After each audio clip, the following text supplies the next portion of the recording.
आई, मी रेराच्या वेबसाईटवर आपण जे घर बुक करणार होतो ते बघत होती. त्याचं काय झालं? काही नाही, लोन प्रोसेसमध्ये ते सिबिल स्कोअर चेक करतील आणि सांगतील. अरे हो, माझ्या मैत्रिणीच्या बाबांनी पण नवीन घर घेण्यासाठी कर्ज घेतलं आहे. कर्ज म्हणजे नक्की काय आणि ते सिबिल स्कोअर बद्दलही बोलत होते. काय आहे ते? मीरा, कर्ज आणि सिबिल स्कोअर हे वैयक्तिक वित्तीय व्यवस्थापनाचे महत्त्वाचे भाग आहेत.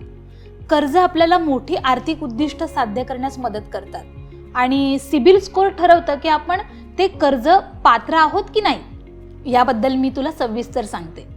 कर्ज म्हणजे काय?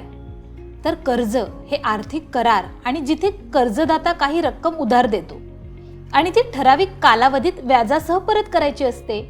आता कर्जाचे प्रकार आहेत. सुरक्षित कर्ज, जामीन ठेवून घेतलेलं कर्ज, उदाहरणार्थ घर कर्ज, गाडी कर्ज. असुरक्षित कर्ज म्हणजे जामिनीशिवाय घेतलेलं कर्ज, पण यावर व्याजदर जास्त असतो.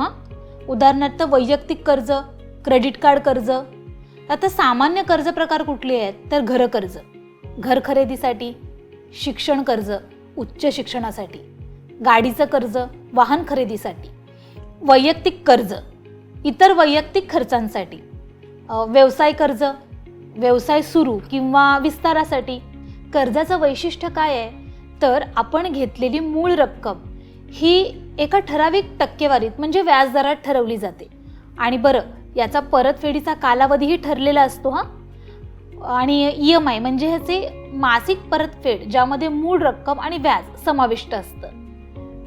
तुला उदाहरण देऊन मी समजवते. जर तू 5 लाख रुपये कर्ज 10% व्याजदराने 5 वर्षासाठी घेतलेस तर तुझं मासिक EMI सुमारे 10,624 रुपये असेल. म्हणजे कर्ज पैसे उधार घेऊन नंतर परत करायचे असतात.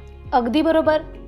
कर्ज आपल्याला मोठ्या गोष्टी जसं घर किंवा गाडी खरेदी करायला मदत करतात, तेही वर्षानुवर्ष बचत न करता. आता सिबिल स्कोअर म्हणजे काय? तर सिबिल स्कोअर हा 300 ते 900च्या दरम्याने एक 3 अंकी आकडा असतो, जो तुमच्या क्रेडिट विषयक आणि वागणुकीचं प्रतीक आहे. आता याचं महत्त्व काय आहे? तर आपल्याला कर्ज देणारा व्यक्ती म्हणजे कर्जदाता पैसे परत मिळतील की नाही हे ठरवण्यासाठी सिबिल स्कोअर पाहतो.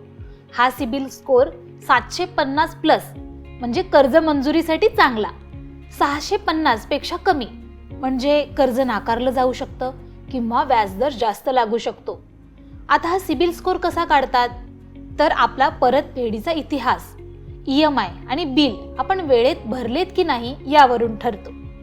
आता क्रेडिट कार्डचा वापर म्हणजे तुमच्या क्रेडिट लिमिटचा तुम्ही किती टक्के भाग वापरला आहे. क्रेडिट मिश्रण, सुरक्षित आणि असुरक्षित कर्ज यांमधलं संतुलन. क्रेडिट कालावधी काय असतो? तर तुम्ही किती काळापासून क्रेडिट कार्ड वापरत आहात. बरं, नवीन क्रेडिट कार्डची चौकशी कशासाठी? तर जास्त कर्ज किंवा अर्ज केल्याने स्कोअर कमी होऊ शकतो. उदाहरणार्थ जर तुझ्याकडे क्रेडिट कार्डचं बिल वेळेत भरलेलं नाहीये तर तुझा स्कोअर 800 वरून 720 होऊ शकतो. म्हणजे हे आर्थिक रिपोर्ट कार्ड सारखं आहे. हे दाखवतं की तुम्ही पैसे किती जबाबदारीने हाताळता. कर्ज आणि सिबिल स्कोअर यांचं नातं काय आहे?